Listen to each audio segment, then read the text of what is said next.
Hello, my friends. It's Stacy of Stacy Creates Stuff, and I'm back.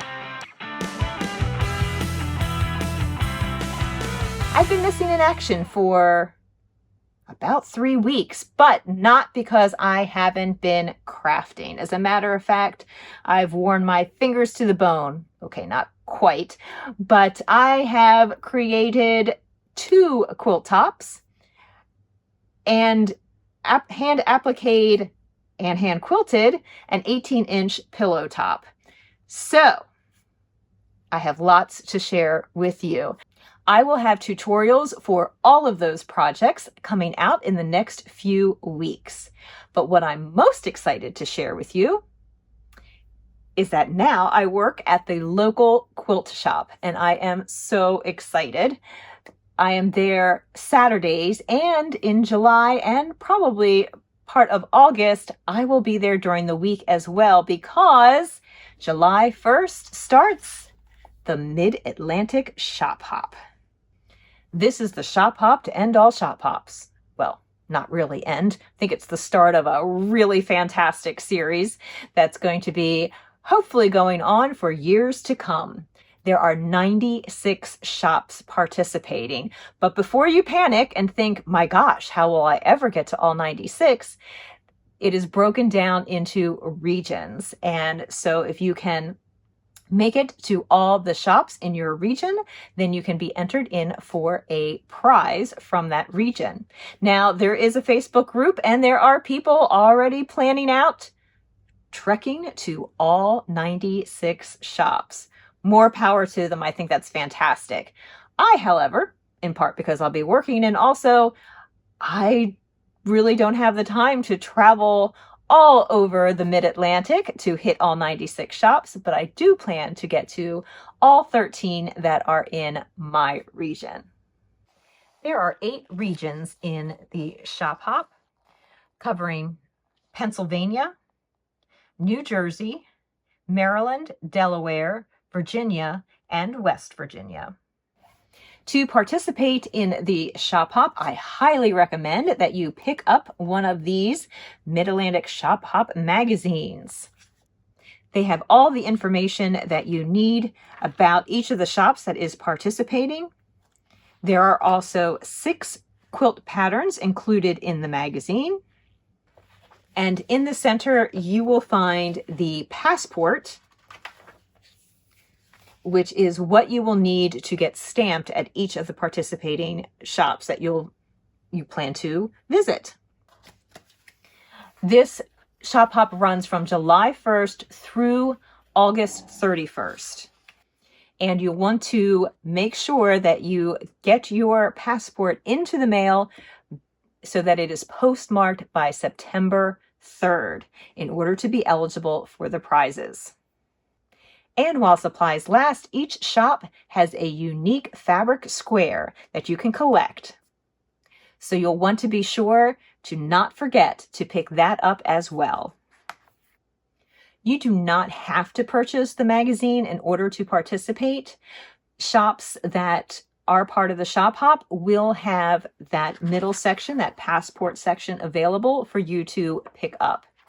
But you're going to want to make sure that you hang on to that, because all the stamps from the different shops need to be on that one passport. I highly recommend that before you start shop hopping, that you fill out the section in the front of the passport with your name, address, email, phone, and signature. That way, should you happen to lose your magazine or your passport, hopefully some kind quilter or shop owner will make sure that it gets back to you. You have to physically go to a shop in order to get a stamp. You cannot take your friend's passport, and even though she was sick or had to work or for whatever reason unable to go and get her passport stamped, she has to be physically present in order to get the passport stamped. I'll be sure to share footage of my shop hop journey. Plus, I'm going to be taking video of happenings in Vintage Pink and Green, including the opening day of Shop Hop and highlighting all the things that make this shop unique to all others. I have a link in the description below to the Mid-Atlantic Shop Hop website, the Facebook group, and also, of course, to Vintage Pink and Green. I can't wait to share with you this journey of traveling around, hopping from shop to shop, and seeing what fun and exciting things I can discover. I have a few tips that will help you with your shop hop experience. Number one is to plan out your route. Not all shops are open on Sundays. The shop that I work at, Vintage Pink and Green, is not open on Sundays except for 2 Sundays, one in July, July 21st, and one in August, August 18th, where they will be open for special shop hop Sunday hours. It's a good idea to double check with a shop, especially if you are traveling a distance, that that shop is open on the day that you are planning to go there and that the hours that are printed in the magazine are correct. Shop hopping can be super fun if you go with friends. It can make sharing the driving a little bit easier, fun stories, plus the memories that you'll make. Fantastic. And remember that it's a shop hop, so don't forget to shop. Personally, I'm going to be looking for unique notions, maybe needle minders or other fun, cute notions that I can collect that are fairly unique to that particular shop or just that I haven't seen before. And I'm sure that I will come home with some fabric. Many parts of the country now are banning plastic bags, and so I highly recommend that you bring your own bag to any of the shops that you visit. At Vintage Pink and Green, we don't provide bags, so I definitely recommend that you bring your own shopping bag. And I'm going to give you a tutorial on how to make one. Let's make that bag. For the tote bag, I am going to use 2 fabrics. The blue crabs from Hoffman that I'm going to put for the outside of the bag. Being a Marylander, we love our blue crabs. So I thought that would be really fun. And this is one of the fabrics that Vintage Pink and Green has a lot of because it goes very well with the collector edition block that is for that shop. And for the lining, I am going to use this Wyndham print that is just a black and white, cute little print there. And I'm going to go ahead and layer these with wrong sides together so that I can quilt them. And I am going to use a piece of foam, thin foam, in between. Do some light quilting. It's going to be a good chance to play around and try out something other than my typical quilting, which is just, you know, the little diamond grid. So I think I'll try something a little different. And just like that, all quilted. So this was my first attempt in a long time of doing free motion quilting on my home machine. I used to have a long arm machine and I did plenty of free motion quilting there. So I was familiar with the rhythm of it. And I'm happy to say that muscle memory came into play. So that was great. And for my first real attempt, it wasn't half bad. And if you want to see my recent fail a few months ago when I did my first quilting on a home machine, I will link that video in the description below. But this was a success. So I'm going to go ahead and trim off all the excess foam. Both fabric pieces were about ½ yard. Again, this is not a project that needs super precise measurements. Basically, I'm using ½ yard by the width of fabric, and I'm going to put right sides together, and I am going to sew along both sides. All right, I've sewn the side seam, so I have what is essentially a large sack, but I want to square the bottom so that it has some width, you know, to hold the many notions in fabrics I plan to get. So I am going to go ahead and cut.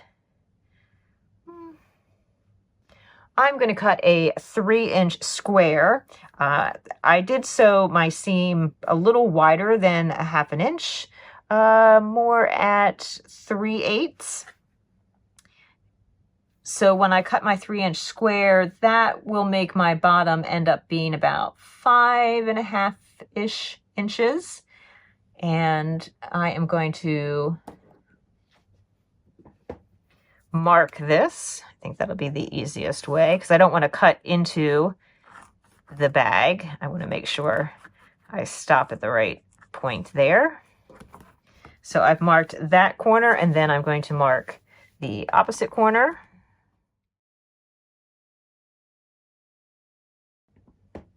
And I will use my handy dandy scissors to cut out the square.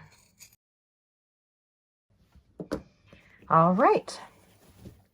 Now we get to go ahead and box those corners. So to do that, I'm just going to pull the pieces apart, and what had been the corner is now going to be the edge of the seam. So I'm going to manipulate this so you can see better. I'm just going to sew right along there. I'm just going to flatten this out the best that I can, and I am going to open up this seam when I sew it. And I'll be doing the same to the other end. All right, I have sewn up those boxed edges, and I'm going to go ahead and turn it right side out for a moment so you can see what it looks like. Poke out those corners.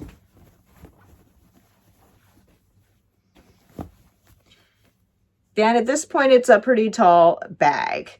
But the real question is, what do I want to do with these inside seams? I sewed them a little more than 1/4 inch. And a lot of times when I make a tote bag like this, I go ahead and bind the inside. But I think I'm going to try something a little different. I really just don't feel like making a binding for all those inner seams. So I'm going to turn it wrong side out. And I'm carefully going to trim down the seam allowance to a little less than 1/4 inch. Being very careful not to cut my stitching. Kind of aiming for like 1/8 inch. You can see where that is. Maybe you can see it a little bit better on this side up to there. Now I'm also going to trim of course, the other bottom, and I'm going to trim the side. Now I did flatten out the seam when I boxed the corner, and that's okay. I'm just going to make a little notch and on each side here, and then trim this seam down to 1/8 inch as well. And then I'll repeat the whole process for the other side. So just to show you how I just gave a little clip on each side of that seam that was open, that now allows me to go ahead and trim the entire length down to 1/8 inch. All right, all those seams are trimmed down, and you may be thinking, how does that help you? Well, I'm going to do French seams. And if you've ever done French seams before, your first thought is, shouldn't you have sewn that with the right sides out? Yes, for a traditional French seam, but we're going to do a non-traditional one by having the seam be on the outside. So I'm going to go ahead and turn this out, making sure I'm poking those corners of the bottoms.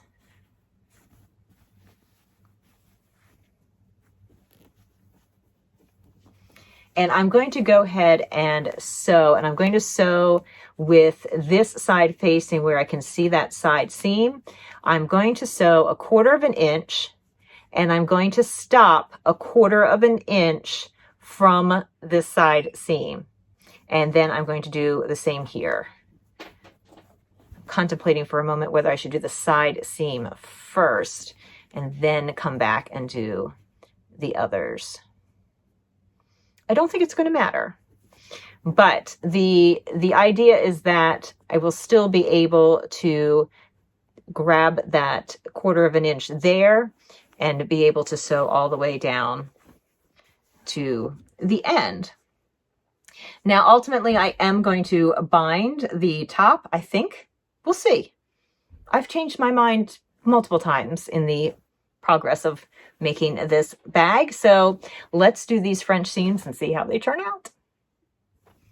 The French seams turned out pretty well, but the bag seems a little wonky at the bottom here, but solvable. And I think the issue is that it needs to carry up the width all the way up the side. So I am going to measure over the same distance from the center to the point here on each side of the side seam. And I'm just going to sew a little fake French seam. So I only need to sew on the outside because it's not really hiding any raw edges. And I think that will give it the sturdiness that it needs. It'll give it a definition of a true edge between the side and the front or back. All right, let's go do that. That has made all the difference. So you can see now that it stands and it has some stability to it. This is the side that I put on those faux French seams. And then this is the side I haven't sewn yet, and it just doesn't know where to go. So I'm going to do the same to this side. That will really make it still very tall. So I think after I've sewn up the other set of fake French seams, faux French, right? I'm going to turn down the top. And I think that will be really cute, and I will add some handles. But first things first, let's do the other faux French seam. All right, we have a bag that stands up and has some definition of where its sides are. It's almost there. It's just a little, well, a lot too tall.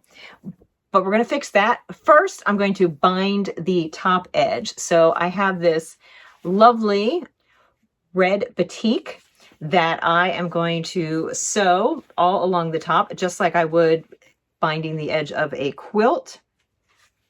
And I am going to start in the off to one side here and go all the way around. So I'm going to sew that on, and then of course flip it to the back side.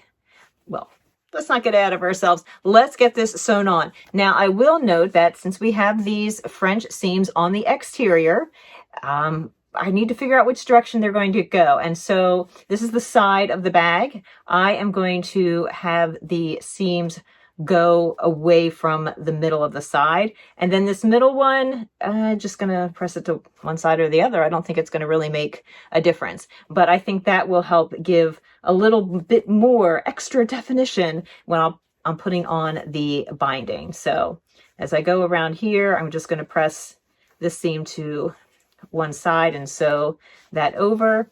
This edge seam will go towards the outer edge of the side. When I come around to this side here, that seam will go towards the outer edge of the side. I hope that makes sense.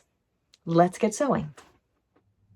All right, here we are. I have sewn on the binding. I sewed it onto the outside of the bag. And now, flip this around so you can see, I am going to bring it over just like I would if I was binding a quilt and tack it down. I am going to tack it down by machine because, you know, it's a tote bag. I'm going to pay more attention to where it is tacked down on this side, because I am going to fold this down. So this is the side that I'm going to see more than that side. Let's finish this binding. All right, the binding is all sewn and I have folded down the side so that the bag is a little shorter than it was. That is fine. And I am going to go ahead and put some handles. So first I'm going to look in my studio because I think I have some webbing, red webbing that will go with this. And if not, I might have some navy. So let me see what I have and we'll figure out how long we want to make these handles. I'm back with my webbing. I did have red webbing and it goes just fine with this bag, so that is perfect. I went ahead and pinned one end to the inside so that I could measure how long I want the handle to be. So let's see if I can step back far enough here. So I put it over my shoulder and then I have pinned it on the outside, and I think that is a good length. So now what I have to figure out is, do I want to secure the ends of the webbing through all these layers, or do I want it just secured through the one layer of the outside? And that would allow me to have control over how much I fold over. I could unfold it and make the bag super deep. It's already pretty deep. Fold it over. But that does give me a little bit more flexibility. So I could bring the end up and fold it over and clip it or something. Anyway, I think I've made up my mind in that I'm just going to attach the ends to one layer and away from this part. So now I am going to measure how wide it is from seam to seam and then lay out where I want the straps to go. So I've kind of just put them in place. They're nice and long at this point and they're pretty close together, and that would work. I think I am going to keep them that way. Sometimes I space them farther apart, but I don't think so. I think in this case, I'm going to keep them, I think I'm going to keep them skinny like this. Nice little openings, enough to get my arm in there. All right, so I need to measure how long it's going to be, cut 2 straps, and then I am going to sew, and I'll probably do that from the inside of the bag. And I sew in a rectangle twice around and then double crisscross through, and that will secure that strap in there quite well. The other thing that I will probably do while I'm over at the machine is, since I've made all these lovely faux French seams at the places where the bag kind of goes to a new face of the bag, that's just part of the strap I haven't cut off yet, is I'm going to sew along the 2 sides of the bottom. So we've already sewn along that one. And yes, it is a little bit funky where the 3 French seams, 1 true French seam. Oh, both of these are, all 3 of these true French seams. But you know, it's fine. It's fine. So I'm going to go ahead and make a faux one here. Anytime that I've made a faux one coming up to a real one, I've done the same thing that I did here, which was stop the width of the seam from the end. Does that make sense? Let's get up really close here. So I didn't sew this side seam all the way to the end. I stopped where it meets up with the perpendicular seam. All right, I'm going to show you how I measure to get these straps even. So the measurement between the seams here is 10 inches, and I had my pins, I removed them from where I had marked, but they were almost 3 inches in. So to make things nice and even, I am going to go in 2.5 inches. And I have put my strap here. Let me move the red fabric. There we go. I have put my strap underneath of my ruler. So I'm measuring over 2.5 inches.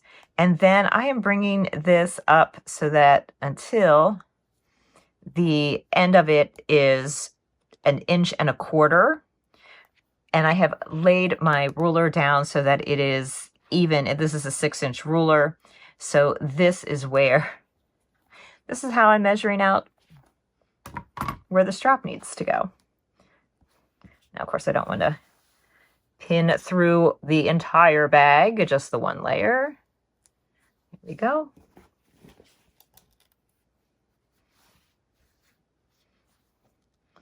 And I like to put 2 pins in because otherwise the strap can kind of get all wiggly.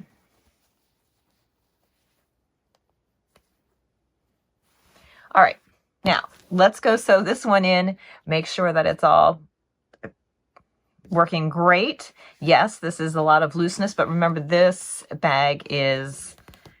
top here is going to be folding down. So these will actually be a lot closer to the top of the bag. And here we have it. Floof it out a little bit. It's a little sad because it doesn't have anything in it yet, but that's going to be rectified come July 1st when I start, I will be shop hopping later in July, but I will be at Vintage Pink and Green working on July 1st. So if you are shop hopping and you're going to be doing the East Central area, come in and say hi. But here we go, finished bag. I am ready to hop. So if my bag gets too full, I can always expand it for even more room, and it still has handles, and I can still get that over my shoulder. So it's all good. I am so looking forward to checking out all of the shops that I'm going to make it to on the shop hop, which hopefully are all the ones in my region. And before you ask in the comments, there is not a pattern for this bag, because if you couldn't tell, I was totally winging it the entire time. So you can kind of follow along. I think it's an important lesson to just try stuff and see what happens. This was a low bar. I mean, it just has to hold stuff, and it can. Actually, I think it turned out really cute. So could it have pockets inside? Yes, of course. And might I add pockets? Maybe, but not in this video. So that is it for today.